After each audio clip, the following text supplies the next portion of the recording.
সম্মানিত সুধী, প্রতিটি জমেই চেষ্টা করি যে কোনো একটি বিষয় নিয়ে আলোচনা করার জন্য সমসাময়িক বা আরবি মাসের সাথে তাল মিলিয়ে। আমরা জানি সফর মাস চলছে, আগামী বুধবারই হচ্ছে আখেরি সাহার সম্বা।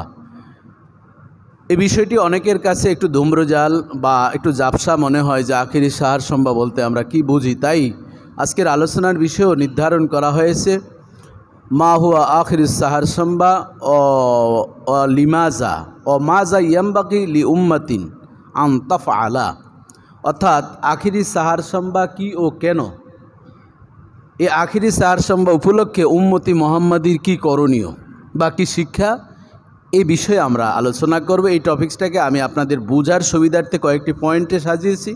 পয়েন্টগুলো বলেই ধীরে ধীরে আমরা ধারাবাহিক কথা বলবো। আখিরি সাহার সম্বা বলতে কি বোঝায়?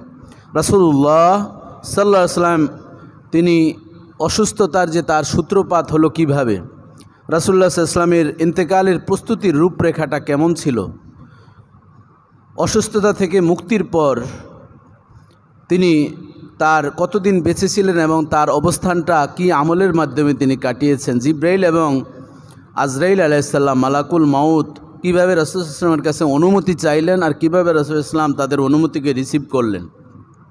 উম্মতের জন্য সর্বশেষ ইন্তেকালের পূর্বে রাসূলুল্লাহ সাল্লাল্লাহু আলাইহি ওয়াসাল্লাম কি নসিহা করেছিলেন, কি উপদেশ দিয়েছিলেন, আখিরি সাহার সম্বা থেকে আমাদের কি শিক্ষা, এ বিষয় নিয়ে আমরা কথা বলবো। সম্মানিত সুধী, আখের অর্থ শেষ, আর সম্বা শব্দের অর্থ শনিবার। এক সম্বা অর্থ রবিবার, দু সম্বা অর্থ সোমবার, সে সম্বা অর্থ মঙ্গলবার, আর সাহার সম্বা অর্থ হইল কি বুধবার।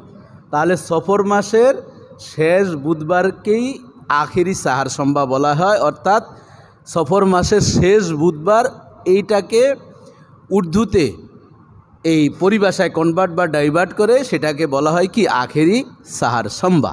এজন্য অনেক সময় যখন আমরা আখেরি সাহার সম্বা নিয়ে আলোচনা করি, আবার কতক ধর্মীয় ব্যক্তিত্ব যারা আছেন তারা এটিকে নিয়ে নানান ধরনের কথাবার্তা বলেন যে এই বিষয় নিয়ে আলোচনা করার কি দরকার, নবীজির ইন্তেকাল তো এটা স্বাভাবিক সবার মতনই হয়েছে।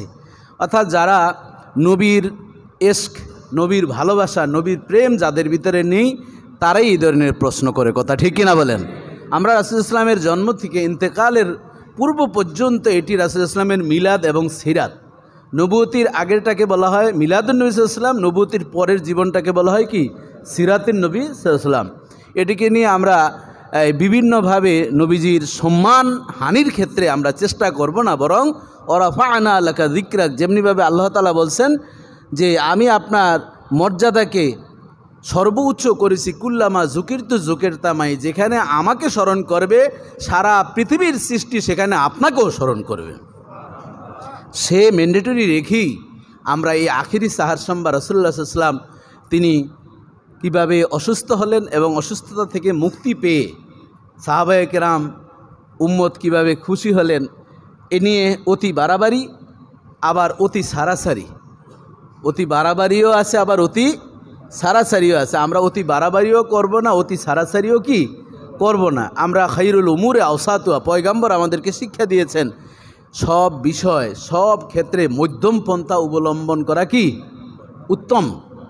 দেখবেন যারা লিবারেল থাকে এরা ভালো থাকে, আর যারা যে কোনো দল বা যে কোনো মতের দিকে বেশি ঝুঁকে যায় এক সময় বাইরে থাকে আবার আরেক সময় ঘরে থাকে, এরকম ইনডোর আউটডোর হয় কি হয় না, যে সর্বক্ষেত্রেই। এই জন্য মধ্যম পন্থা অবলম্বন করা এটি হচ্ছে রাসূল সাল্লাল্লাহু আলাইহি ওয়াসাল্লামের বাস্তব শিক্ষা। সম্মানিত সুধী, আমরা এবার কথা বলবো আখিরি সাহার সম্বা। তাহলে বুঝলাম সফর মাসের শেষ বুধবারকে কি বলা হয় আখিরি সাহার সম্বা। তাহলে এমসিকিউ প্রশ্ন, আখিরি সাহার সম্বা বলতে কি বোঝায়? সবাই বলেন। সফর মাসের শেষ বুধবার। বলবেন হুজুর এটা তো মুখস্থ করার দরকার নেই, এটা তো আমি জানি। এরপরেও দেখবেন যদি কেউ জিজ্ঞাসা করে খতিব সাহেব যে আখিরি সাহার সম্বার আলোচনা করলো এটা কি জানি বলছে, এরকম হয় কি হয় না। এই জন্যই যে আপনাদের এই যে ফেসবুক লাইভ হচ্ছে, আমার পেজ থেকে এগুলো আপনারা বারবার আলোচনা শুনবেন, ফলোয়িং করবেন। তাহলে যারা এগুলো নিয়ে এই একটু ভিন্ন ধরনের কথা বলে, বিদ্রূপ আকিদার কথা বলে, তাদেরকে জবাব দেওয়া সহজ হবে না কঠিন হবে? যেমন বাস্তব একটা ছোট্ট একটা উদাহরণ দিতে হয়। গত জুমায় খুলনা থেকে দুই ভদ্রলোক আসলেন, ভেরি জেন্টলম্যান এবং হায়ার এডুকেটেড দুইজন, ওনারা দুইজন আমার সাথে জুমার পর দেখা করলেন আমাকে কনগ্রাচুলেশন জানানোর জন্য যে হুজুর আমরা আসলে এই আকীদার, কিন্তু বায়াত যে ইসলামে আছে, হক্কানি পীর আউলিয়ার কাছে যে বায়াত হতে হয় এই বিষয়টার আমরা ঘোর বিরোধী ছিলাম। বায়াত বলতে কিছু নাই, পীরের হাতে বায়াত আবার কি। আমি গত 2 জুমা ধারাবাহিকভাবে ইসলামে বায়াতের গুরুত্ব, হক্কানি পীরের হাতে বায়াত গ্রহণ করার প্রয়োজনীয়তা নিয়ে আলোচনা করেছি, আপনাদের মনে আছে তো? সেটা আমাদের নেটে আছে না নাই? আছে। এই জন্য আপনারা এগুলো শেয়ার করবেন, মানুষ শুনবেন, তখন মানুষের ভুল ভাঙবে। ওনারা দুইজন মিলাদ পর্যন্ত, মিলাদে তো দীর্ঘ সময় আমাদের যায় যাদের ব্যস্ততা, কিন্তু ওনাদের দুইজন এসছেন হাসপাতালে, ওনাদের রুগী, এই জন্য চিকিৎসার জন্য এসছেন। কোন হাসপাতালের নাম যেন বললেন, ওই সুবাদে শুনলেন এখানে বড় মসজিদ জুমা পড়তে আসছেন। তো ওনারা বললেন যে হুজুর আপনাকে ধন্যবাদ না জানিয়ে পারলাম না, এই জন্য আমরা দীর্ঘ সময় বসে থাকলাম। বায়াতের বিরুদ্ধে আমাদের যে অবস্থানটা ছিল, আজকে আপনার আলোচনা শোনার পর আমরাও হক্কানি পীর আউলিয়ার হাতে বায়াত গ্রহণের জন্য উদ্বুদ্ধ হয়েছি। আরেক জবান খুলে বলেন আলহামদুলিল্লাহ। কারণ ওনারা বুঝেছেন, এই জন্য বুঝার মন নিয়ে যদি আপনি বসেন তাহলে আপনি কিছু পাবেন, আর দোষ ধরার নিয়তে যদি বসেন তাহলে দোষ খুঁজে পাবেন প্রতিটি কথায় কথায়। কথা ঠিক কিনা বলেন? যারে দেখতে নারী চলন বাঁকা। এই জন্য আপনি যদি রাসূলুল্লাহ সাল্লাল্লাহু আলাইহি ওয়াসাল্লামের সম্মান, হক্কানি পীর আউলিয়াদেরকে আপনি যদি এই ম্যান্ডেটরি মনে করে, তাদেরকে আইডল যদি আপনি মনে করেন, তাহলে অবশ্যই আপনি এখান থেকে কিছু খোরাক পাবেন। আমরা সেই খোরাক নেওয়ার জন্য বসছি কিনা? সবাই বসছেন তো? আল্লাহ কবুল ও মঞ্জুর করে বলেন আমিন। তাহলে আলোচনা করতে সুবিধা হবে। রাসূলুল্লাহ সাল্লাল্লাহু আলাইহি ওয়াসাল্লাম ইন্তেকালের ঘণ্টা বাজা শুরু হয়ে গেল 6 মাস আগ থেকেই। 6 মাস আগে কোরআনের আয়াত সূরাতুদ দুহা নাজিল হয়ে গেল। আল্লাহ তাআলা আয়াত নাজিল করলেন 6 মাস পূর্বে 10ম হিজরিতে রমজান মাস। সেই সূরার শেষের অংশ, ওয়ালাল আখিরাতু খায়রুল লাকা মিনাল উলা ওয়ালা সাউফা ইউতিকা রব্বুকা ফাতারদা। আল্লাহ তাআলা বললেন আখিরাতটা হচ্ছে আপনার জন্য ইহকাল থেকে কি উত্তম, ইহকাল থেকে পরকালটা কি উত্তম। ওয়ালা সাউফা, সিন এবং সাউফা এটা গ্রামার আর্টিকেল, মানে অর্থাৎ গ্রামারে যেরকম আমাদের ইংরেজি গ্রামার আছে, আরবিতে সেরকমভাবে কি গ্রামারের কতগুলো বিষয় আছে। সিন এবং সাউফা আরবিতে ব্যবহার করা হয় সাডেনলি, আমরা বলি কি বলি না, মানে হঠাৎ দ্রুত, মানে কাজটি এখনই হয়ে যাবে এরকম। আল্লাহ তাআলা বলতেছেন আপনি যদি ইহকালকে পরকাল, ইহকালের তুলনায় পরকালকে যদি অধিকার দেন, উত্তম মনে করেন, অচিরেই অল্প সময়ের ভিতরে আল্লাহ তাআলা আপনাকে এমন জিনিস দিবেন আপনি সন্তুষ্ট হয়ে যাবেন। আপনারা একজন আমার সাথে দেখা করলেন, আমি বললাম যে উদ্দেশ্যে এসছেন দেখা করতে, এটা আপনার হয়ে যাবে। তখন ওই লোক তো আর পিছ ছাড়বে, উনি বলে হুজুরে জানলো কেমনি রে, এরকম কৌতূহল হয় কি হয় না, এখন তো আর পিছ ছাড়ে না, যে আমি আসছিলাম একটা দোয়ার জন্য, আগেই বললেন। তো রাসূলুল্লাহ সাল্লাল্লাহু আলাইহি ওয়াসাল্লামকে যখন জিবরাইল আলাইহিস সালাম বললেন অচিরেই আপনি কি আপনার রবের পক্ষ থেকে এমন মেসেজ পাবেন, আপনি কি হয়ে যাবেন? সন্তুষ্ট হয়ে যাবেন। ইন্তেকাল এরপরে কত মাস পরে হয়েছে? 6 মাস পরে। রাসূলুল্লাহ সাল্লাল্লাহু আলাইহি ওয়াসাল্লামের ইন্তেকালের পূর্বের যে রমাদান, সেই রমজানে রাসূলুল্লাহ সাল্লাল্লাহু আলাইহি ওয়াসাল্লাম এরকম একটা আনন্দের খবর যদি কেউ যদি মেসেজ, ইন্টারভিউ দিয়ে আসছে, হঠাৎ করে মেসেজ এসছে তার জয়নিং লেটারের, সব কিছু ওকে, স্ত্রীর কাছে গিয়ে খালি হাসে, মিষ্টি নিয়ে কয় কী হয়েছে, কয় না বলবো না, মিষ্টি আগে খাও। ওই বলবে না বলতে বলতে সবই বলে ফেলে, একে একও হাসে। কথা ঠিক কিনা বলেন? অধিক খুশি হলে যা হয়। রাসূলুল্লাহ সাল্লাল্লাহু আলাইহি ওয়াসাল্লাম এই সংবাদ পেতে যা দেরি, এরপরে জোহরের নামাজের আগেই সংবাদ পেলেন। জোহরের নামাজের সময় রাসূলুল্লাহ সাল্লাল্লাহু আলাইহি ওয়াসাল্লাম প্রায় সময়ই নামাজের পর সাহাবায়ে কেরামদেরকে গুরুত্বপূর্ণ কোনো মেসেজ থাকলে ঘোষণা দিতেন, যেমনিভাবে আমরাও দিয়ে থাকি নবীর সুন্নাহ অনুযায়ী। রাসূলুল্লাহ সাল্লাল্লাহু আলাইহি ওয়াসাল্লাম সাহাবায়ে আজমাইনদেরকে বললেন, ও সাহাবীরা, তোমাদের জন্য বিশেষ একটা সংবাদ রয়েছে, যেই সংবাদ শুনলে তোমরাও খুশি হয়ে যাবে। সাহাবায়ে কেরাম সকলেই বসলেন, তন্ময় চিত্তে সকলেই উপস্থিত হলেন। পয়গম্বরের চেহারা মুবারকের দিকে সকলেই তাকিয়ে থাকলেন। পয়গম্বর প্রশ্ন করলেন, তোমরা কি জানো আমি তোমাদেরকে কি সংবাদ দিব, আর যেই সংবাদ শুনলে তোমরা খুশি হয়ে যাবে? সাহাবায়ে কেরাম বললেন, ও আল্লাহু ওয়া রাসূলুহু আ'লামু, আল্লাহ এবং তার রাসূলই ওই সংবাদ সম্পর্কে উত্তম অধিগত অবগত। আল্লাহ এবং তার রাসূলই সেই সংবাদ সম্পর্কে ভালো জানেন। পয়গম্বর সাথে সাথে বললেন, লা আরদা ওয়াহিদুর মিন উম্মতি ফিন্নার। জিব্রাইল আমার কাছে সংবাদ দিয়ে গেলেন, এই জমিনের মধ্যে যারা লা ইলাহা ইল্লাল্লাহু মুহাম্মাদুর রাসূলুল্লাহ, জোরে জোরে বলেন সাল্লাল্লাহু আলাইহি ওয়াসাল্লাম, যারা ঈমানের সাথে অন্তরের অন্তঃস্থল থেকে আল্লাহ এবং তার রাসূলকে লালন করে জবান দিয়ে স্বীকৃতি দিয়েছে, রব্বুল আলামিন জিব্রাইলের মাধ্যমে আমাকে যেই সুসংবাদ দিয়েছেন, অচিরেই আবার একটা সুসংবাদ দিব যা আপনি খুশি হয়ে যাবেন শুনলে। সেই সংবাদটা হচ্ছে লা আরদা ওয়াহিদুন মিন উম্মতি ফিন্নার। এই কালেমা পড়ে যারা অন্তর থেকে রব্বুল আলামিনকে এবং আমাকে নবী হিসাবে স্বীকৃতি দিবে, আল্লাহকে রব হিসাবে স্বীকৃতি দিবে, তারা কেউই আল্লাহর জাহান্নামে যাবে না, সকলে আল্লাহর জান্নাতের মেহমান হয়ে যাবে। অন্তর থেকে আল্লাহকে আল্লাহ বলে স্বীকৃতি দিতে হয়। বলবেন হুজুর আমরা তো আল্লাহকে তো আল্লাহই বলি না, যখন প্রয়োজন হয় তখন আল্লাহকে ডাকি। এটার বাস্তব আমার জীবনে বহুবার দেখছি, আপনারাও বললে সবার কমন পড়বে। বরিশাল বাড়ি আপনাদের অনেকের আছে না? এখন তো রে ভাই ওই পদ্মা সেতু পাইছেন, সোঁত সাঁত করে যান, এই আমি আসতেছি নাস্তা রেডি করো, তাও সম্ভব। কথা ঠিক কিনা বলেন? ঢাকা থেকে গিয়ে 8টা-9টায় আপনি বরিশাল গিয়ে নাস্তা করতে পারবেন। আগে এমন এক সময় ছিল, বহু সময়ের প্রয়োজন ছিল। কথা ঠিক কিনা বলেন? এখন দেখা যায় আপনি যখন ওই রাসূলুল্লাহ সাল্লাল্লাহু আলাইহি সাল্লামের ওই হাদিস অনুযায়ী রাসূলুল্লাহ সাল্লাম যখন বললেন যে অল্প সময়ের ভিতরে আমি তোমাদেরকে ওই সুসংবাদটা দিব, সেই সুসংবাদে তোমরা খুশি হয়ে যাবে, সন্তুষ্টি লাভ করবে, এই সুসংবাদ। আর এখানকার একটা দেখেন, সুসংবাদ পেলে আমরা খুশি হই, দুঃসংবাদের সময় আমরা সকলেই আল্লাহর প্রতি বিরূপ ধারণা হয়ে যায়। আবার মরার আগে আল্লাহকে ডাকি ঠেকে। বরিশাল যাদের বাড়ি, আগে তো লঞ্চে যাতায়াত করতেন, ওই লঞ্চে যখন ঝড় উঠত, পদ্মা মেঘনা পাড়ি দেওয়ার সময় মাওলা হাল ধরো পার করো নীল দরিয়া আমাদের টিভিতে রেডিওতে প্রচার করা হয়। ওই হাইরে জিকির আর জিকির লঞ্চের ভিতরে কে কিভাবে পারে আল্লাহকে ডাকে, যেই স্বাভাবিক হয়ে যায় আবার তাস খেলতে বসে। কথা ঠিক কিনা বলেন? আমি সারসিনা মাদ্রাসায় পড়ি, বাড়ি চাঁদপুর। তো ঢাকা থেকেই বারোয়ানি বরিশালের লঞ্চের গাট্টি গুটি যা নিয়ে উঠে টিফিন বক্সে ভাত নিত না, আগে আমরা যা পাতিলে করে তরকারি নিত, এটুক ভাজি, এটা এত বড় একটা পাতিল, এখন আপগ্রেড হয়েছে। যাই হোক, ওই লঞ্চে চাঁদপুর থেকে আমরা তেমন জায়গা পেতাম না। তো উঠার পরে হঠাৎ করে মেঘনা যখন পার হয়, এই যে ঝড়, তখন দেখি টাস খেলতেছে, বেল খাইতেছে, নানান কিছু। ঝড় উঠার পরে বলতেছে, হায় রে, এগুলা সব বন্ধ করো, আল্লাহরে ডাকি, সবাই মিলা জিকির আর জিকির। এই জিকির মুহূর্তের ভিতরে ঝড় যখন কমে যায়, আবার যার যার মতন তাস খেলা যা যা করার, ওই যে জাকানাকা চলতেছে, শুরু হয়ে গেছে। মানে ভয় কি শেষ। এজন্য আর আল্লাহরে দরকার নাই। রেডিও টিভিতে দেখবেন যখন ভূমিকম্প বা কিছু হলে কোরআন তেলাওয়াত বাজায় এবং মাওলা হাল ধরো পার করো নীল দরিয়া, এই ধরনের গজলগুলো। আর যখন শেষ হয়ে যায়, ওই ঝাঁকানাকা শুরু হয়ে যায় মুহূর্তের মধ্যে। কথা ঠিক কিনা বলেন? এজন্য ঠেকলে আমরা আল্লাহকে ডাকি।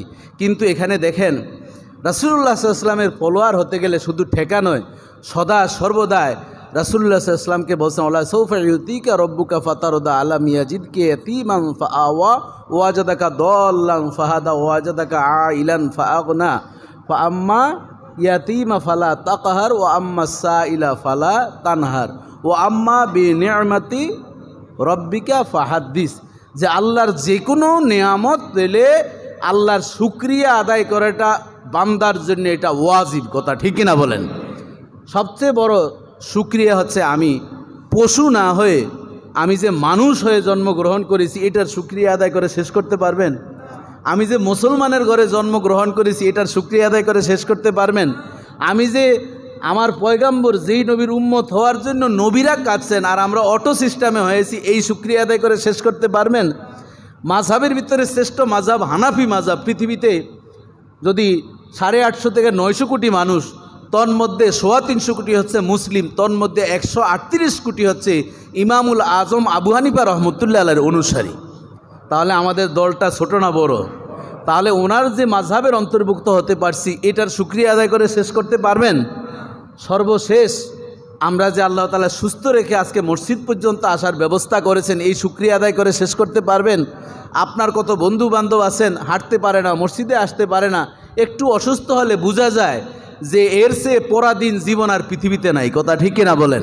যারা অসুস্থ তারা বুঝেন। এই জন্য রাসূলুল্লাহ সাল্লাল্লাহু আলাইহি ওয়াসাল্লাম বলেছেন, অসুস্থ হওয়ার আগে তুমি সুস্থতাকে মূল্যায়ন করো, বয়স হওয়ার আগে যৌবনটাকে তুমি কি মূল্যায়ন করো, 5টা জিনিসের আগে 5টা জিনিসকে প্রাধান্য দান করো। যাই হোক, রাসূলুল্লাহ সাল্লাল্লাহু আলাইহি ওয়াসাল্লাম কি বললেন যে হে সাহাবীরা তোমরা শোনো, আল্লাহ তাআলা আমাকে একটা মেসেজ দিয়েছেন, আমার উম্মত যারা আল্লাহ এবং তার রাসূলকে অন্তরে লালন করে সে আদর্শ গ্রহণ করে তারা কেউই জাহান্নামে যাবে না। এই কথা বললেন। কোন মাসে বলছেন? রমজান মাসে। নবীজি এটার মেসেজ পেয়ে রাসূলুল্লাহ সাল্লাল্লাহু আলাইহি ওয়াসাল্লাম যা বুঝার বুঝছেন, এই জন্য তিনি সেই রমজানে জিবরাইল আলাইহিস সালাম 2 খতম কোরআন নবীজিকে শুনিয়েছেন।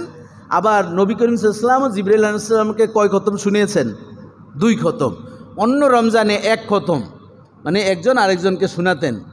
জিবরাইল আলাইহিস সালাম রাসূলুল্লাহ সাল্লামকে 1 খতম, আবার রাসূলুল্লাহ সাল্লাল্লাহু আলাইহি ওয়াসাল্লাম জিবরাইল আলাইহিস সালামকে 1 খতম। তাহলে এবার কি ডাবল? রাসূলুল্লাহ সাল্লাল্লাহু আলাইহি ওয়াসাল্লাম প্রত্যেক রমজানে 10 দিন ইতিকাফ করতেন। আমরা কয় দিন করি? সুন্নতে মুআক্কাদা যে আমরা যে ইতিকাফটা করি এটা কয় দিন? 10 দিন করি। আল্লাহ রাসূল ওই রমজানে, ইন্তেকালের আগের রমজানে 20 দিন ইতিকাফ করেছিলেন। কয় দিন? মানে ইবাদতের ভিতরে ফাসাব্বিহ বিহামদি রব্বিকা ওয়াস্তাগফির, আপনি আল্লাহর তাসবিহটা বাড়িয়ে দিন, ইস্তিগফার বেশি বেশি পাঠ করেন।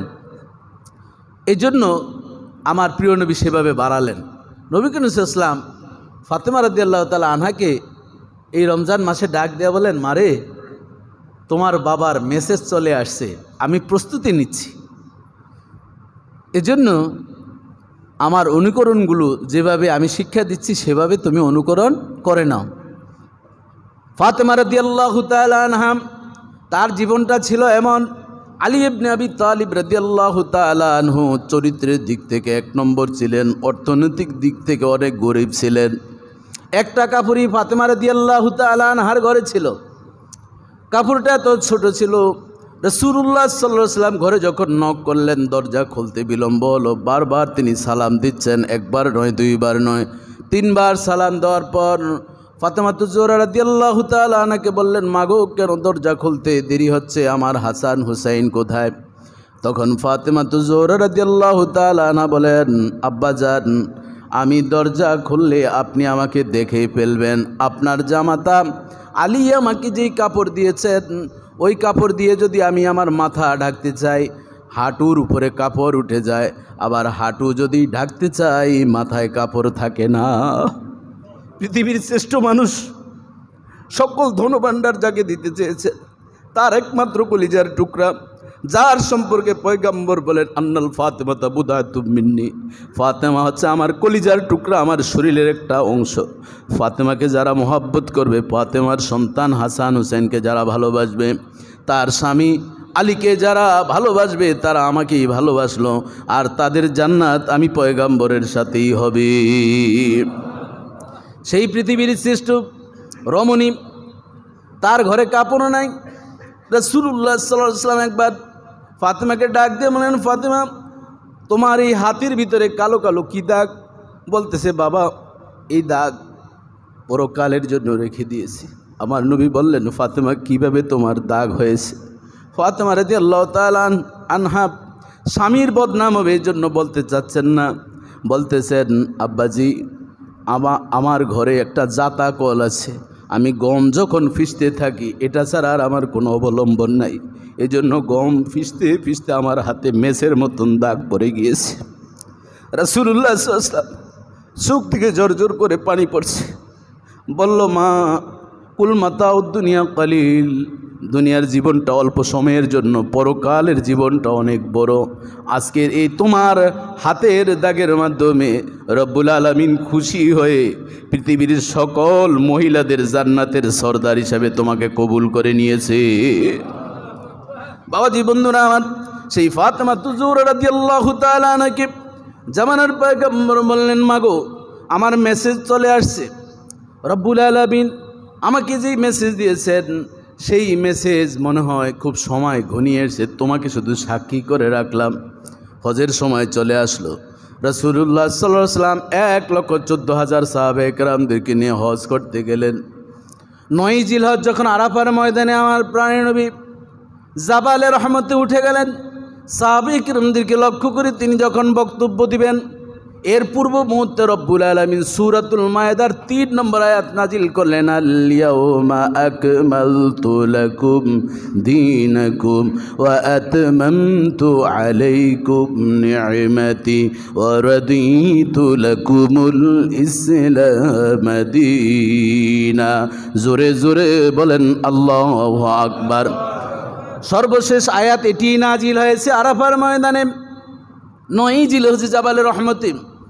রাসূলুল্লাহ সাল্লাল্লাহু আলাইহি সাল্লামকে আল্লাহ জানিয়ে দিলেন, আজকের এই 9 জিলহজে আমি পরিপূর্ণ করলাম দিনটাকে। যেই দিন ইসলাম আপনাকে দিয়েছি এটার সমস্ত বিধানগুলো আমি পরিপূর্ণ করলাম এবং আমার নেয়ামতের পরিপূর্ণতা আজকের দিনেই দিলাম। ওয়ারাদিতু লাকুমুল ইসলাম দীনা, এবং ইসলামকে সন্তুষ্টির শান্ত ভদ্র নর্ম আনুগত্যতার ধর্ম হিসাবে আমার ডায়েরিতে এই নামটা লিপিবদ্ধ করে নিলাম। ইন্নাদ-দীনা ইনদাল্লাহিল ইসলাম, Islam is the complete code of life. মুসলিম মিল্লার জন্য, পৃথিবীর সব মানুষের জন্য, মুসলিম অমুসলিম সকলের জন্য মনোনীত ধর্ম হিসাবে ইসলামটাকে আমি গ্রহণ করে নিলাম। এই আয়াত নাজিল হয়ে গেল।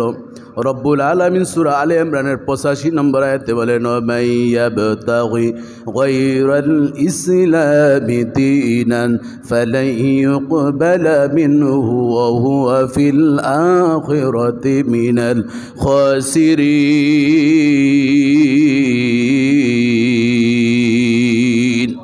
আল্লাহ তাআলা জানিয়ে দিলেন, ও পয়গম্বর, ইসলাম ছাড়া যতগুলো ধর্ম পৃথিবীতে চর্চা করা হচ্ছে এই ধর্মগুলো রব্বুল আলামিনের কাছে গ্রান্টেড নয়, গ্রহণযোগ্য নয়। যারা অন্য ধর্ম চর্চা করে তারা ক্ষতিগ্রস্ত, তারা বুঝে না, তাই তারা গ্রহণ করছে। যেই নবীর যুগে যেই ধর্মটা ছিল সেটি তাদের জন্য যথেষ্ট, সেটি তাদের জন্য অ্যাপ্রোপ্রিয়েট ছিল, যথোপযুক্ত ছিল। এই ধর্ম আপনার জন্য ইসলাম হিসাবে আমি মনোনীত করেছি। ইসলাম ছাড়া সব বাকি ধর্মগুলো ক্ষতিগ্রস্ত অবস্থায় তারা পেল। এজন্য ইসলামটাকেই গ্রহণ করতে হবে। আমার প্রাণের নবী আয়াত যখন নাজিল হয়ে গেল, তিনি জাবালে রহমতে দাঁড়িয়ে একটি বক্তব্য দিলেন। বুখারী শরীফের এই হাদিসে ইমাম বুখারী রহমাতুল্লাহ নোট করেছেন, পয়গম্বর বলেন, ফাইন্নী লা আদ্রি লাআল্লি লা আলকাকুম বাদা আমি হাযা ফি মাওকাফি হাযা আবাদা। ও আমার সাহাবীরা শুনে নাও, আজকের যে জায়গা জাবালের আরাফার ময়দানে জাবালে রহমতে দাঁড়িয়ে আমি বক্তব্য দিচ্ছি, তোমাদের সাথে সাক্ষাৎ করছি, এই জায়গায় মনে হয় আমার আর আশা হবে না, এটি আমার জীবনের শেষ আশা। ইয়া আইয়ুহান নাস, হে মানব সকল বলছেন, অথচ সেখানে ছিল 1,14,000 মুমিন সাহাবী, যাদের বিষয়ে আল্লাহ তাআলা বলছেন, রাদিয়াল্লাহু আনহুম ওয়া রাদু আন।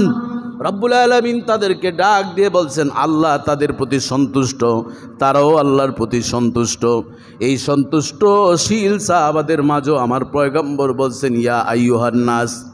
মুহাদ্দিসিন বলেন, আমার নবী যে বড় মনের অধিকারী ছিলেন, তিনি ইন্নী রাসূলুল্লাহ ইলাইকুম জামিয়া, আল্লাহ তাআলা পবিত্র কোরআনে জানিয়েছেন, হে রাসূল আপনি বলেন, ইন্নী রাসূলুল্লাহ, নিশ্চয়ই আমি রাসূল হয়েছি জামিয়া, পৃথিবীর সব মানুষের জন্যই নয়, সব সৃষ্টির জন্য কিয়ামতের পূর্ব পর্যন্ত আমি রাসূল হিসাবে, পয়গম্বর হিসাবে দুনিয়াতে প্রেরিত হয়েছি। এই জন্য আমার পয়গম্বর বলেন, ইয়া আইয়ুহান নাস, হে মানব সকল, ইন্না রাব্বাকুম ওয়াহিদ, তোমাদের রব একজন, ওয়া ইন্না আবাকুম ওয়াহিদ, তোমাদের পিতা একজন, কুল্লুকুম লিআদম ও আদম মিন তুরাবিন, তোমাদের পিতার নাম হচ্ছে আদম, আর ওই আদমকে সৃষ্টি করা হয়েছে মাটি থেকে। ইন্না আকরামাকুম ইনদাল্লাহি আতকাকুম, কাজে অহংকার করার কোনো সুযোগ নাই।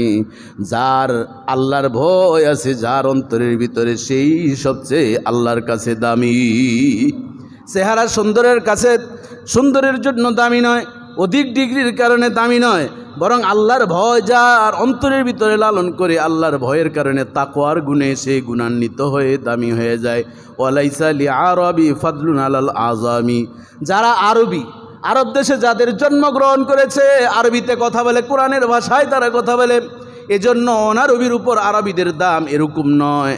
ইল্লা বিত্তাকওয়া, তাকওয়া ছাড়া কোনো মূল্যায়ন নেই। আলা হাল বাল্লাগতু, ও সাহাবীরা শুনে নাও, আমি কি তোমাদের কাছে দাওয়াতটা ঠিক মতন পৌঁছাইতে পারলাম কিনা? ক্বালু নাআম, তারা সকলেই বললেন হা, পেরেছেন।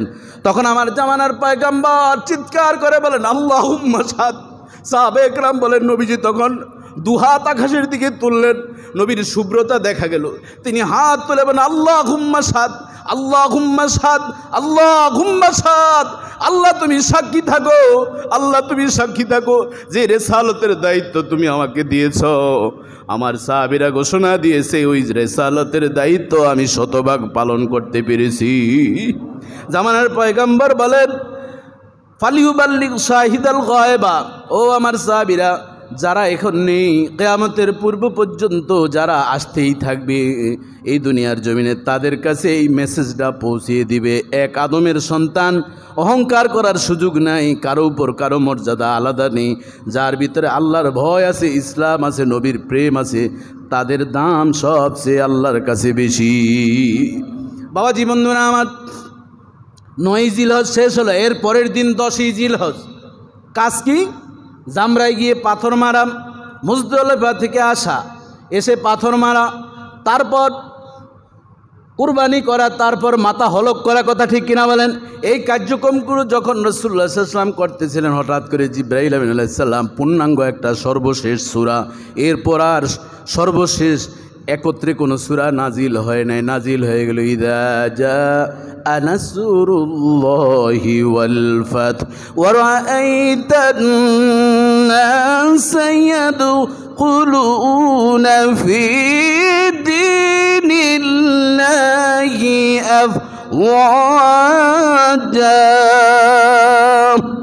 এই সূরা যখন নাজিল হয়ে গেল, যখন আল্লাহর সাহায্য আসলো, অলফাত এবং মক্কা বিজয়, আল্লাহ মক্কা বিজয়কে কবুল করে নিলেন, আপনার বিজয় দিয়ে দিলেন ইসলামকে।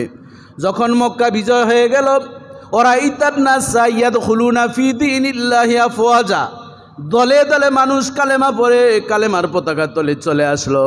কাজেই আমি আল্লাহ আপনাকে এই বিজয়গুলো দিয়েছি, এত কষ্টের পরে আপনাকে কষ্টের পরে কষ্ট, কষ্টের পরে কষ্ট, এরপর আপনাকে বিজয় দিয়েছি। দেখেন আল্লাহ তাআলা আমার নবীকে ইবাদতের জন্য বারবার তাকিদ দিয়েছেন। এই যে আপনাকে বিজয় দিলাম, এত ট্র্যাজেডির পরে আমি আপনাকে শান্তি দিলাম, এখন আপনার কিছু দায়িত্ব আছে। ফাসাব্বিহ, বেশি বেশি করে আল্লাহর তাসবিহ পাঠ করেন। বিহামদি রব্বিক, রবের আপনি বেশি বেশি গুণগান করেন, প্রশংসা করেন। আস্তাগফির, বেশি বেশি তওবা পাঠ করেন।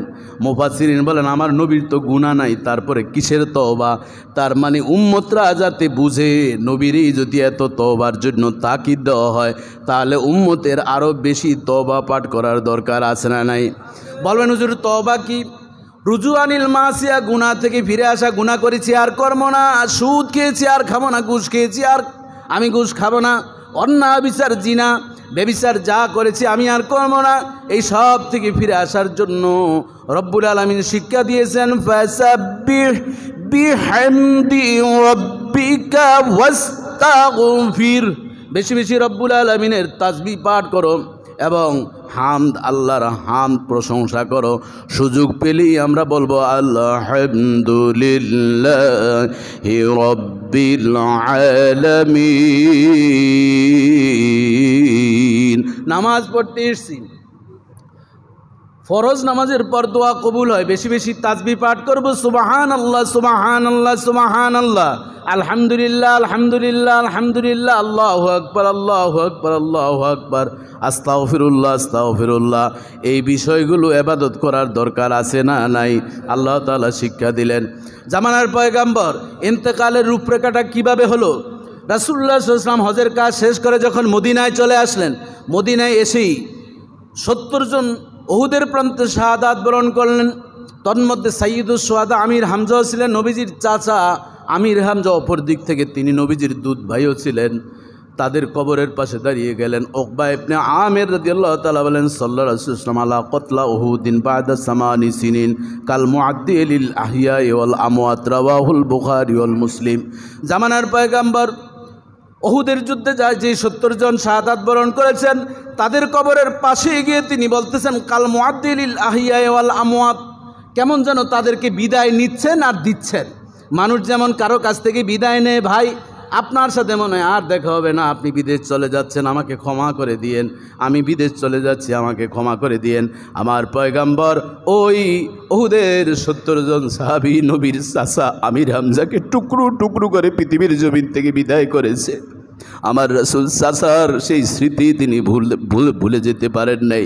এজন্য সেই ওহুদের সাহাবীদের পাশে গিয়ে তিনি ক্ষমা চাচ্ছেন, তোমরা তো আমার জন্য বিদায় নাও নাই, স্ত্রী ছেলে সন্তান সবাইকে বিসর্জন দিয়ে আল্লাহর কালেমাকে রক্ষা করার জন্য আমার ডাকে তোমরা এসেছিলে, কাজেই তোমরা আমাকে ক্ষমা করে দাও, আর অচিরেই তোমাদের সাথে আমার সাক্ষাৎ হয়ে যাবে।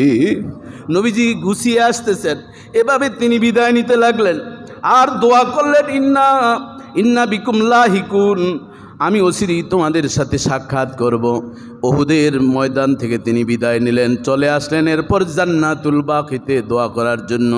যারা বলেন কবর জিয়ারত করা জায়েজ নাই, ওলিদের কবরে যাওয়ার কোনো সুযোগ নেই, আমার পয়গম্বর বলেন নাহাইতুকুম আন জিয়ারাতিল কুবুর, তোমাদেরকে এক সময় আমি কবর জিয়ারত করতে নিষেধ করেছিলাম, কারণ মদিনার জমিনে তখন কবর পূজা চলতো। আলীকে বলছিলাম, আলী রে কবরগুলো ভেঙ্গে চুরমার করে দাও যেখানে পূজা চলে।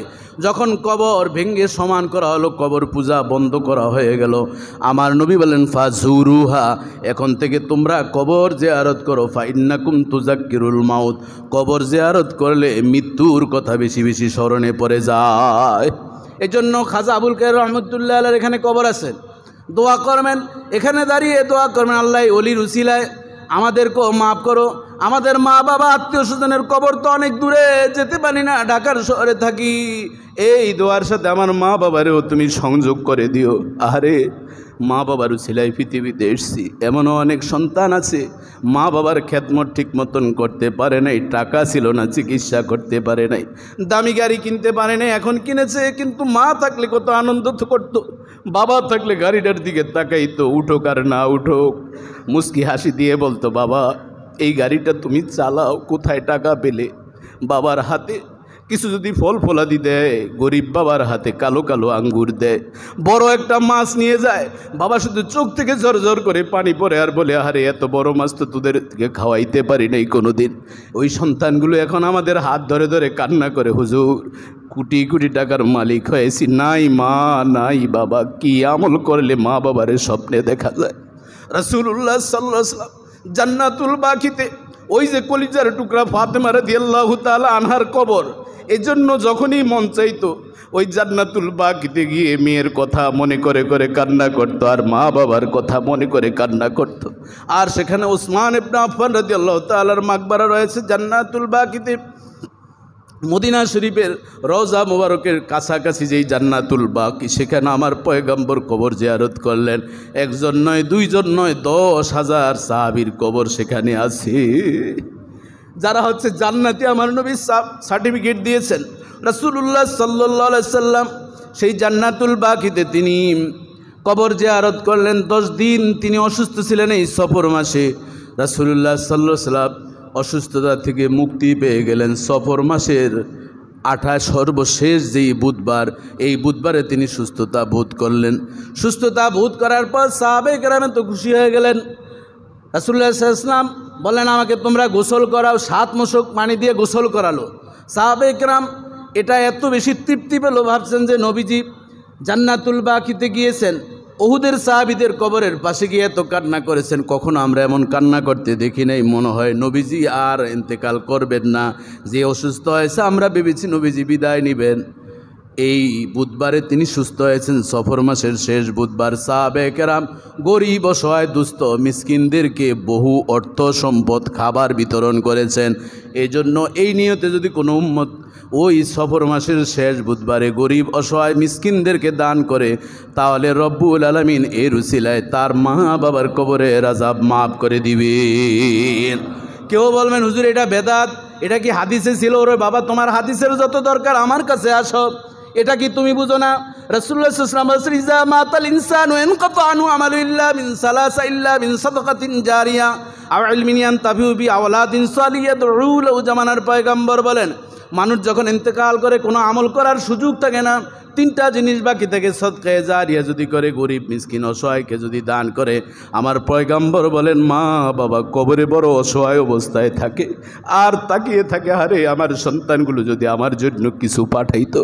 এই জন্য আমরা ঈদে মিলাদুন্নবী সাল্লাল্লাহু আলাইহি ওয়াসাল্লামের মাহফিল করবো আমাদের মসজিদে। আজকে আপনারা কিছু দান করার অঙ্গীকার করবেন, নিয়ত করবেন, এর উসিলায় রব্বুল আলামিন যাতে নবীর প্রেমটা অন্তরের ভিতরে জাগ্রত করে দেন, আর আমার মা বাবার কবরের আযাব যাতে মাফ করে দেন। রাসূলুল্লাহ সাল্লাল্লাহু আলাইহি ওয়াসাল্লাম বলেন, তুমি দুনিয়াতে দান করবা, একটা টিউবওয়েল বসিয়ে দিবে, একটা রাস্তা নির্মাণ করে দিবে, একটা ঘর করে দিবে, এতিমখানার অসহায় দুস্থদেরকে খাবার খাওয়াবে, রব্বুল আলামিনের বদৌলতে কবরের আযাব মাফ করে দিবে। বাবাজি বন্ধুরা আমার, পয়গম্বর এই যে সফর মাসের শেষ বুধবারে তিনি সুস্থ হয়ে গেলেন, এরপর তিনি 13 দিন কয়েকদিন ভালো থাকলেন, ভালো হওয়ার পর আবার তিনি অসুস্থ হয়ে গেলেন। 28 কি 29 তারিখে রাসূলুল্লাহ সাল্লাল্লাহু আলাইহি ওয়াসাল্লাম সুস্থ হওয়ার পরে জান্নাতুল বাকিতে গিয়ে আবার কবর জিয়ারত করলেন। কবর জিয়ারত করে আসার পথে তিনি অসুস্থ হয়ে পড়লেন। অসুস্থ অবস্থায় তিনি মাইমুনা রাদিয়াল্লাহু তাআলা আনহার ঘরে অবস্থান করলেন। বাই রোটেশন 5 জন স্ত্রীর ঘরে অবস্থান করলেন। 5 স্ত্রীর ঘরে অবস্থান করার পর আম্মাজান তিনি স্ত্রীদেরকে ডাক দেয়া বলেন, ওই স্ত্রীরা বলো তো আমি এরপর কার ঘরে যাব, তোমরা বলো আমি এরপর কার ঘরে যাব। সকলেই উদ্দেশ্য বুঝলেন, আমার নবী আয়েশার ঘরে যেতে চাচ্ছেন। আয়েশার ঘরে যাওয়ার উদ্দেশ্য ছিল, আয়েশা রাদিয়াল্লাহু তাআলার বয়স কম ছিল, তিনি ছিলেন কুমারী।